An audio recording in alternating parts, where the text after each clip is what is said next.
Qu'est-ce que c'est? Une Bible? Tu lis la Bible, Ringo? Pas tous les jours. Au large biblique. Le podcast qui explore la Bible. Bienvenue à toutes et à tous sur Au large biblique, le podcast qui explore la Bible, pour cette nouvelle émission qui inaugure un nouveau design pour les pochettes à venir. Mais pas seulement. Si vous vous êtes rendu à Paris, ou que vous y habitiez, vous avez certainement emprunté l'avenue des Champs-Élysées, au soleil, sous la pluie, à midi ou à minuit.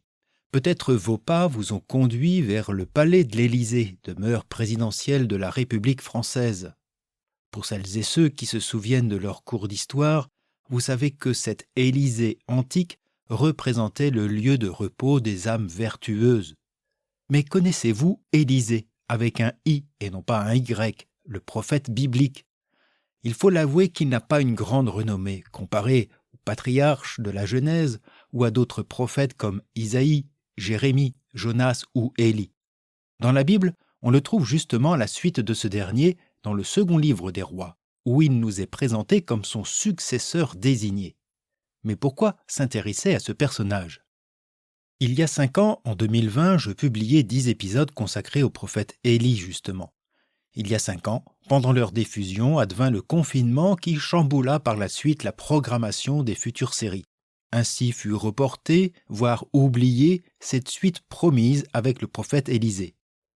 Il était donc temps de remédier à ce manque, mais ce n'est pas la seule raison. Le prophète Élisée et ses actions détonnent notamment vis-à-vis de son prédécesseur, tant pour ses miracles que pour ses relations avec la royauté, comme aussi sur le sens de sa mission de prophète de Yahvé. Car à lire l'histoire d'Élisée, on se rend compte que tout ne se passe pas comme le Seigneur lui-même l'avait prédit à propos du prophète. La mission qui lui avait été attribuée initialement prend une toute autre tournure. C'est ce que nous allons découvrir avec ce premier épisode sur l'intrigue globale du cycle d'Élisée.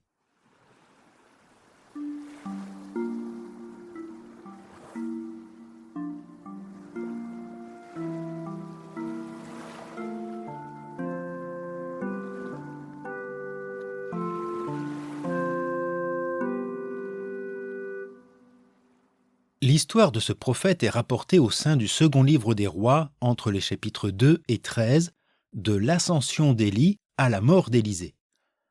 Cette délimitation est confortée par la mention de l'expression « mon père, char d'Israël et sa cavalerie », présente au chapitre 2 et au chapitre 13.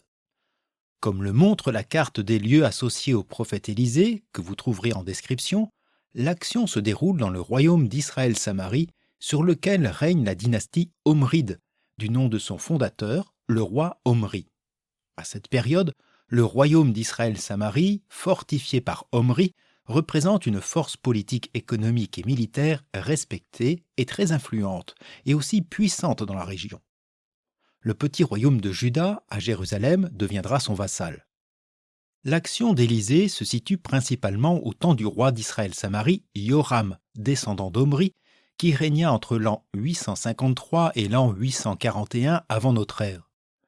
Yoram sera détrôné par Jéhu, qui régnera jusqu'en l'an 814.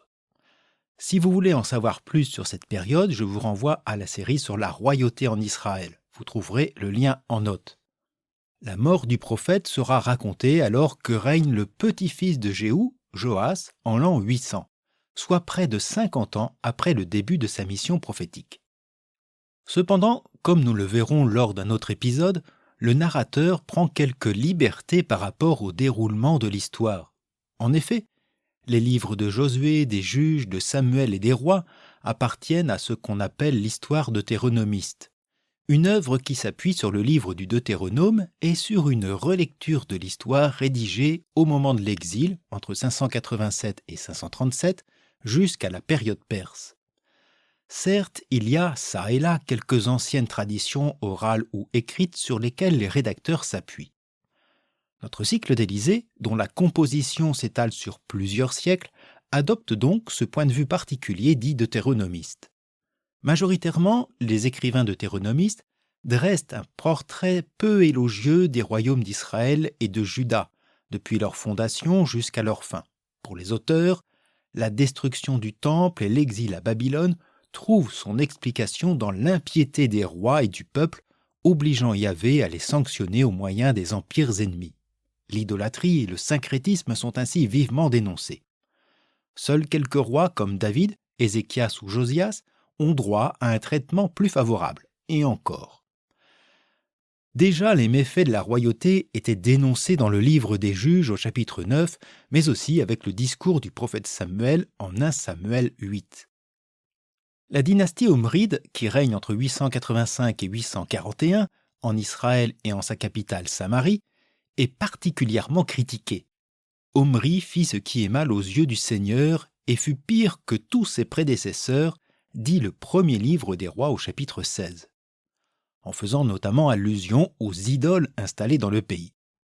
Les auteurs deutéronomistes sont de fervents yavistes, promouvant une foi exclusive en un Dieu unique, Yahvé, et en une alliance qui oblige les fils d'Israël à suivre les commandements. À leurs yeux, l'égarement des rois, par leur mépris de Yahvé et de sa justice sociale, va conduire Israël, Samarie à la défaite en l'an 721 et Jérusalem à la ruine en 587. Si les figures royales sont malmenées dans cette œuvre, seuls des prophètes de Yahvé comme Élisée trouvent grâce à leurs yeux. Mais nous reviendrons sur le thème de la royauté dans un autre épisode plus spécifique.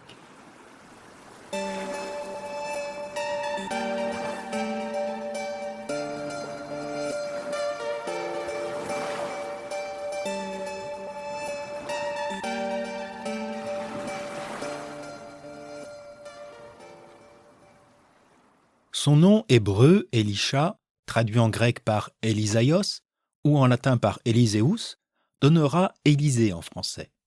Nom qui signifierait « Mon Dieu est sauveur ». Il est choisi par le Seigneur pour succéder à Élie, Eliaou ou Élias, qui s'est confronté au roi et au fils d'Omri, Akab, et son épouse Jézabel. Je vous renvoie à la série du podcast sur ce prophète si vous ne l'avez pas déjà écouté. Cependant, je vais en faire ici un bref résumé à grands traits. Bien évidemment, le cycle d'Élie comme celui d'Élisée relève davantage d'une intrigue narrative à visée théologique qu'une histoire critique et scientifique. Comme je l'ai dit plus haut, le point de vue yaviste des rédacteurs sur l'histoire importe. Selon le premier livre des rois, Élie est un prophète de Yahvé qui vient dénoncer le culte de la divinité Baal, promue dans tout le pays par la reine Jézabel et fille du roi de Tyr. Elle manifeste une opposition farouche envers le culte de Yahvé et ses prophètes qu'elle pourchasse. Le récit montre ces prophètes de Yahvé obligés de se cacher pour survivre. La confrontation entre Jézabel et Élie est une ligne directrice de l'intrigue. Au chapitre 21 du premier livre des rois, le prophète dénonce le crime et l'injustice flagrante de Jézabel qui a fait condamner à mort, grâce à de faux témoins, un certain Naboth, dont le roi convoitait la vigne. À cette occasion, Élie prophétise le jugement divin terrifiant qui attend Jézabel et les siens. Mais revenons au début de l'histoire d'Élie. Nous sommes aux environs de l'an 875 avant Jésus-Christ. Vous trouverez en description le lien qui vous mènera vers la chronologie de ces chapitres ainsi qu'une carte géographique. Dieu instaure une famine sur tout le pays pour faire plier le roi et envoie Élie trouver refuge à Tyr auprès d'une veuve. C'est là que, par le prophète, Dieu interviendra de manière favorable envers le fils de cette païenne. Un peu plus tard, Élie revient et convoque au mont Carmel les prophètes de Baal, leur proposant un défi. Chacun devra dresser un autel sacrificiel et invoquer son Dieu. Le Dieu qui mettra le feu au bûcher sera le vainqueur. Vous devinez l'issue. Les prophètes de Baal ont beau chanter, danser, prier, se scarifiant jusqu'au sang, Baal ne répond pas. Élie, quant à lui, demande à ce qu'on verse de l'eau sur le bûcher et qu'on en verse encore et encore. Puis, ayant invoqué simplement Yahvé, ce dernier fait descendre son feu du ciel, embrasant l'autel et son offrande. La preuve est faite, Yahvé est le vrai Dieu, le Dieu vivant, et Élie fait exécuter tous les prophètes de Baal présents. Cependant, cette ordalie et cette violence ne mènent à rien. C'est un peu la leçon du passage. Élie n'est pas glorifié, ni même son Dieu. Jézabel, loin d'être convaincue, pourchasse le prophète. Avec cette déconvenue, Élie désespère et doute de lui comme de son Dieu. Il s'enfuit au désert jusqu'à l'Horeb et attend la mort. Là, Yahvé se manifeste à lui, non dans un tremblement de terre, non pas dans le vent ni le feu, mais dans la voix d'un fin murmure. Élie doit ainsi renoncer à l'idée d'une révélation divine par la force et la violence. C'est alors que ce murmure divin lui demande de renoncer à sa mission initiale. C'est à ce moment-là, au chapitre 19 du premier livre des Rois, qu'est mentionné pour la première fois Élisée. Et j'aimerais qu'on s'attarde sur ce passage important pour tout le reste de notre émission.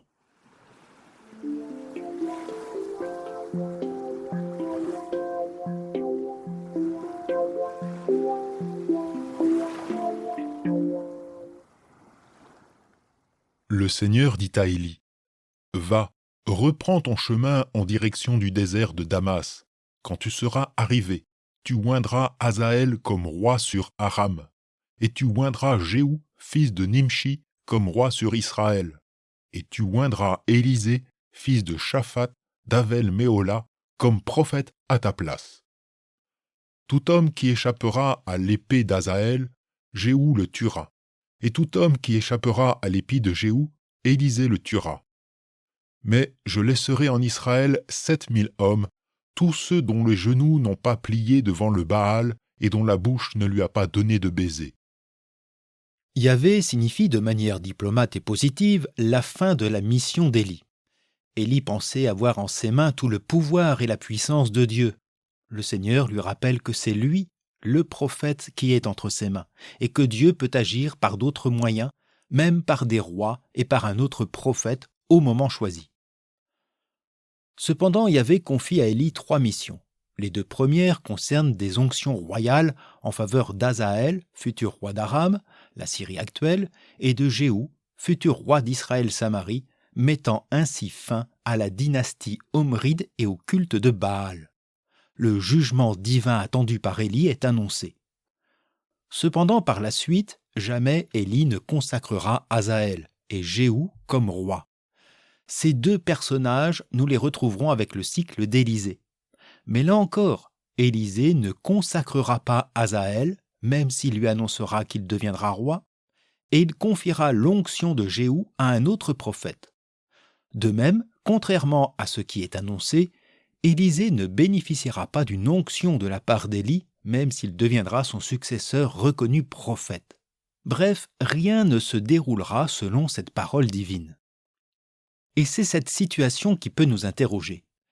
Pourquoi dans les cycles d'Élie et d'Élisée, cette parole de Yahvé ne s'accomplira pas? D'autant que, comme nous le verrons, jamais Élisée ne participera au massacre de Jéhou. Je ne répondrai pas à cette question maintenant, c'est en découvrant Élisée que nous pourrons mieux dénouer cette énigme. En tout cas, la parole de Yahvé à Élie établit, via la main du rédacteur deutéronomiste, un ordre hiérarchique des envoyés de Dieu en crescendo. Le roi étranger, le roi israélite et de manière ultime le prophète à qui est donné le dernier jugement. C'est ainsi qu'Élisée est désigné par Dieu comme le successeur, voire le remplaçant d'Élie, celui qui a défié les rois. Et c'est donc à la suite de ce récit que nous découvrons Élisée avant qu'il ne soit prophète. Élie partit de là et trouva Élisée, fils de Shaphat, qui labourait. Il avait 12 paires de bœufs devant, et lui était à la 12e. Élie passa près de lui et jeta son manteau sur lui.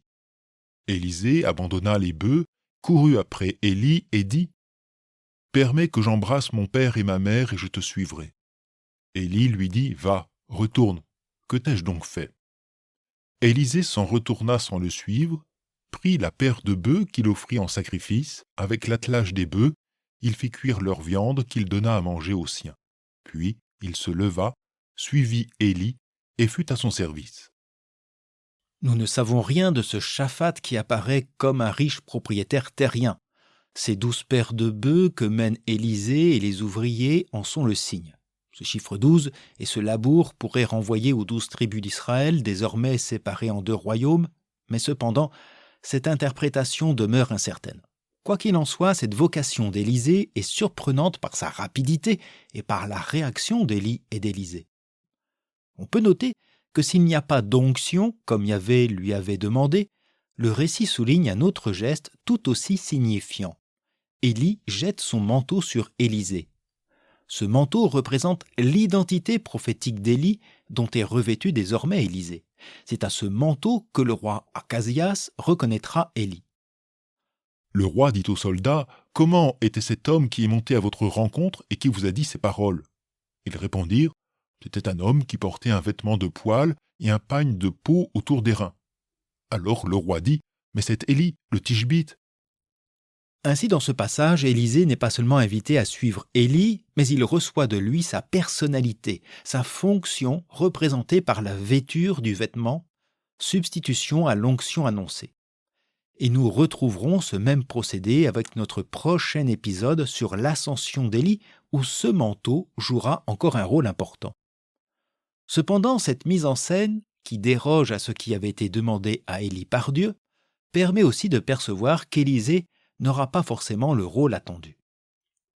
De fait, Élisée ne suit pas immédiatement le prophète, prenant le temps d'honorer ses parents. « Permets que j'embrasse mon père et ma mère » par un repas festif destiné à toute la maisonnée avant de le suivre.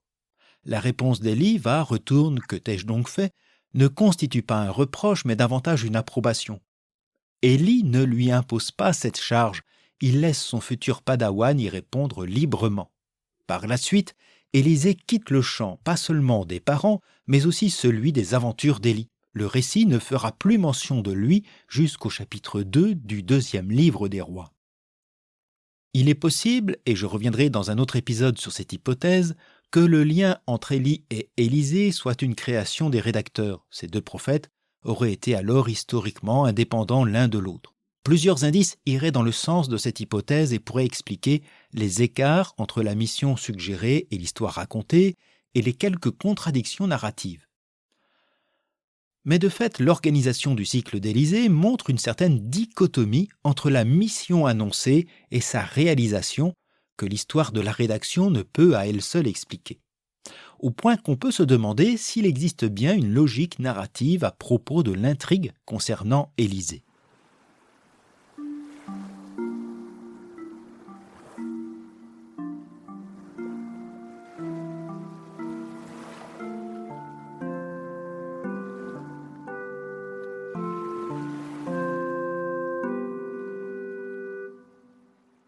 Raconter une histoire ne relève pas seulement d'un ordonnancement chronologique de faits et leur description détaillée. L'art du rédacteur biblique consiste d'abord à rédiger une intrigue qui tient sa cohérence dans l'organisation des différentes scènes au service d'un message le plus souvent théologique, révélant le dessein de Dieu. Ainsi, le cycle d'Élie constituait une véritable dramaturgie où le prophète manifestait sa résistance difficile contre l'idolâtrie ambiante, avec ses succès et ses doutes jusqu'à la révélation de l'Horeb et sa conversion. Mais peut-on en dire autant avec le cycle d'Élisée ? Celui-ci est introduit avec le passage de témoin à l'occasion d'autres passages, celui du Jourdain et de l'ascension d'Élie. C'est avec ce chapitre 2 du second livre des rois que débute le cycle d'Élisée, cycle qui prendra fin au chapitre 13 de ce même livre avec la mort du prophète. Comme je l'ai dit, ces deux moments sont liés par la même énigmatique expression « mon père, char d'Israël et sa cavalerie », qu'on retrouve dans la bouche d'Élisée voyant son maître rejoindre les cieux et dans la bouche du roi d'Israël Samarie Joas auprès d'Élisée mourant.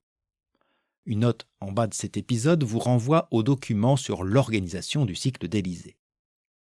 Entre ces deux passages, l'ascension d'Élie et la mort du prophète, deux grands actes bien distincts caractérisent le cycle d'Élisée.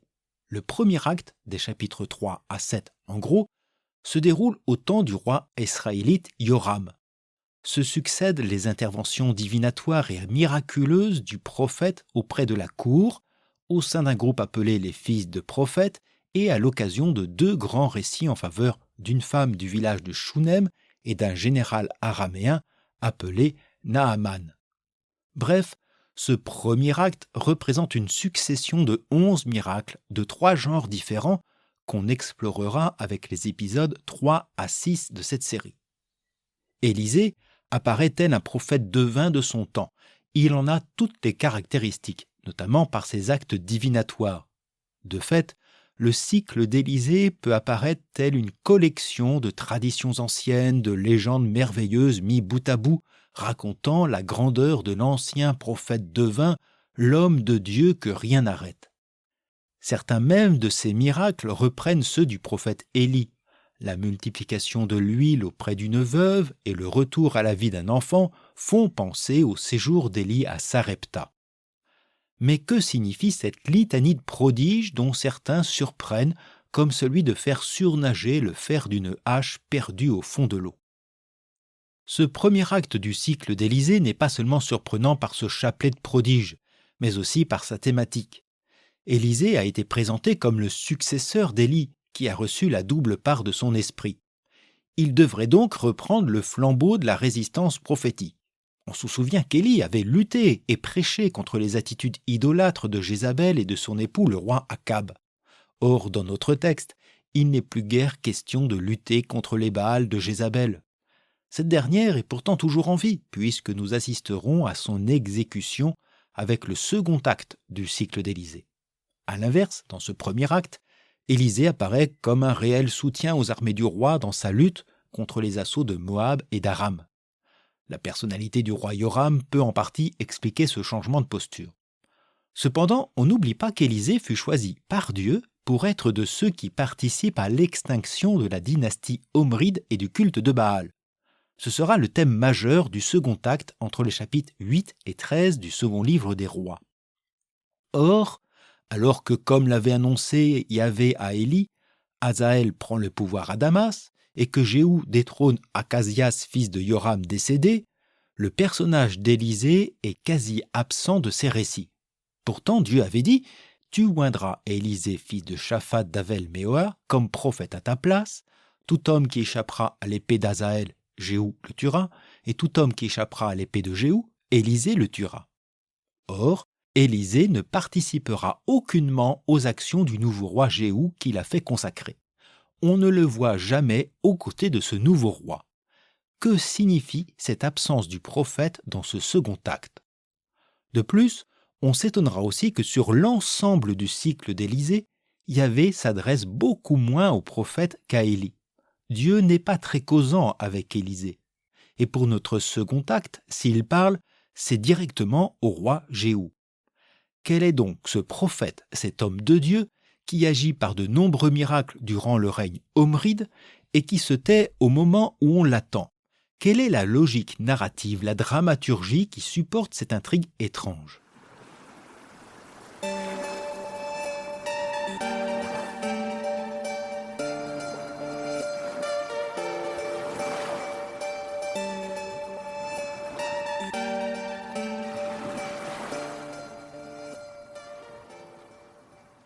L'histoire d'Élysée semble être celle d'une mission prophétique explicitement établie au temps d'Élie qui ne s'accomplit pas, ou du moins qui s'accomplit de manière différente de ce qui avait été annoncé par Dieu lui-même. La quête d'Élysée, prévue initialement, était de se tenir aux côtés de Jéhou pour éradiquer la dynastie omride et le culte de Baal. Or, quand Jéhou devient roi, Élysée disparaît de la scène. Auparavant, nombreux récits chantaient ses qualités de prophète, de devin et faiseur de prodiges capable de redonner vie à un enfant et de vaincre une armée. Élysée aurait-il ignoré sciemment ou non cette prophétie? L'homme de Dieu aurait-il autre chose à nous dire du dessein de Dieu qui dépasserait le domaine de la reconquête politique et religieuse? Les récits le concernant nous obligent-ils à reconsidérer une interprétation trop rapide de la prophétie faite à Élie sur la mission de son successeur? Tu oindras Élysée comme prophète à ta place, celui qui échappera à l'épée de Jéhou, Élysée le fera mourir. Comment et pourquoi ce prophète, initialement destiné à tuer, se révèle-t-il être cet homme de Dieu qui sauve et offre la vie? C'est ce que nous découvrirons avec les prochains épisodes. Nous partirons en quête d'Élysée, cet homme de Dieu énigmatique dont les évangiles vont aussi s'inspirer pour raconter Jésus, ses miracles, ses paroles et sa mission, thème que nous aborderons avec le dernier épisode. Je n'aurai pas le temps de lire à chaque fois l'intégralité des récits concernant Élysée. Même si j'en ferai un résumé, je vous conseille pour mieux suivre cette émission de 9 épisodes d'ouvrir votre Bible et vous plonger dans le second livre des rois du chapitre 2 au chapitre 13. Si vous n'avez pas le temps de lire ou d'écouter ces passages, ce n'est pas très grave, mais je pense que leur lecture pourrait vous faciliter l'écoute. Sur le site et en description de chaque épisode, vous trouverez les références bibliques, mais aussi des liens vers une cartographie des lieux, le schéma narratif du cycle d'Élysée, ainsi que la bibliographie qui m'a servi à élaborer cette série. J'espère en tout cas que ce premier épisode vous a donné envie de mieux connaître Élysée et son aventure. Une aventure qui va de plus en plus nous surprendre, et notamment avec ce récit de l'ascension d'Élie que nous aborderons du point de vue d'Élysée. Un passage étrange et malaisant, cruel et révoltant à nos oreilles puisqu'il se termine avec la mort de 42 jeunes garçons tués par 2 ours après s'être moqués d'Élysée. Étrange histoire qui pourrait nous inciter à penser cette mission d'Élysée à l'aune de la vengeance divine. Or, rien n'est moins sûr, et nous verrons cela de plus près la prochaine fois. Comme à mon habitude, je vous invite à partager cette nouvelle émission du podcast via ce premier épisode sur vos réseaux ou dans votre entourage. N'hésitez pas à la faire connaître. Je rappelle aussi, comme à chaque premier et dernier épisode, que vous pouvez soutenir les projets de l'Arche biblique via les plateformes de financement Tipeee et Ko-fi, dont vous trouverez les liens en notes et sur le site. J'en profite pour remercier Nathalie, Guillaume, Héloïse, Vincent, Anne, Michel et Cathy. Je vous souhaite à toutes et à tous une bonne journée, une agréable soirée, et je vous dis à bientôt sur Au Large Biblique.